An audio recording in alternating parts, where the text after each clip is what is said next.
வணக்கம் மக்களே, சற்றும் கிடைத்த முக்கிய அறிவிப்பு. தமிழகத்தில் வருகிற 10ஆம் தேதி வரை மிதமான மழைக்கு வாய்ப்பு சொல்லியிருக்காங்க.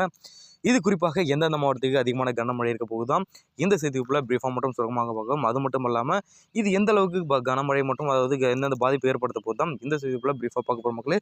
ஸோ அதற்கு முன்னாடி நம்மளோட சேனலுக்கு தான் வந்திருக்கீங்கன்னா மறக்காமல் சப்ஸ்கிரைப் பண்ணிக்கோங்க. பக்கத்தில் இருக்க பெல் ஐகானை கிளிக் பண்ணி ஆல்ரெடி பண்ணிக்கோங்க மக்களே.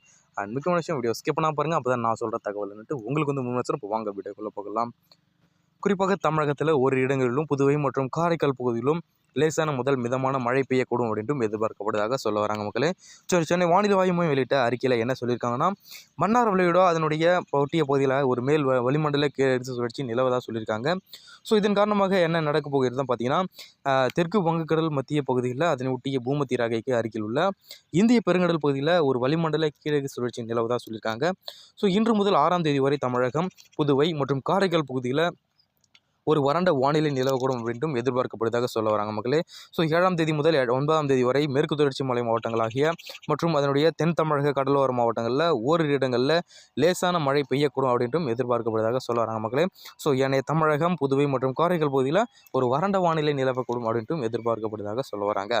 ஸோ தமிழகம் அதை பார்த்திங்கன்னா குறிப்பாக 10ஆம் தேதி வரை தமிழகத்தில் ஓரிரு இடங்களும், புதுவை மற்றும் காரைக்கால் பகுதியிலும் குறிப்பாக பார்த்திங்கன்னா இந்த லேசான முதல் மிதமான மழை வந்து பெய்யக்கூடும் அப்படின்ட்டும் எதிர்பார்க்கப்படுவதாக வல்லுநர்கள் தெரிவித்தாங்க.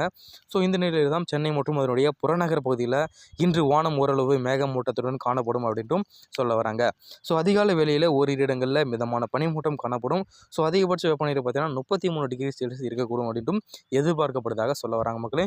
ஸோ இது போன்ற இன்ஃபர்மேஷன் மற்றும் மழை பற்றிய கூடுதல் உடனுக்குடன் துல்லியமாக தெரிஞ்சு அப்படின்னு நினச்சிங்கன்னா மறக்காமல் நம்மளோட சேனலை சப்ஸ்கிரைப் பண்ணி வச்சுக்கோங்க. பக்கத்தில் இருக்க பெல் ஐகானை கிளிக் பண்ணி ஆல்ரெடி பண்ணிக்கோங்க. நன்றி மக்களே.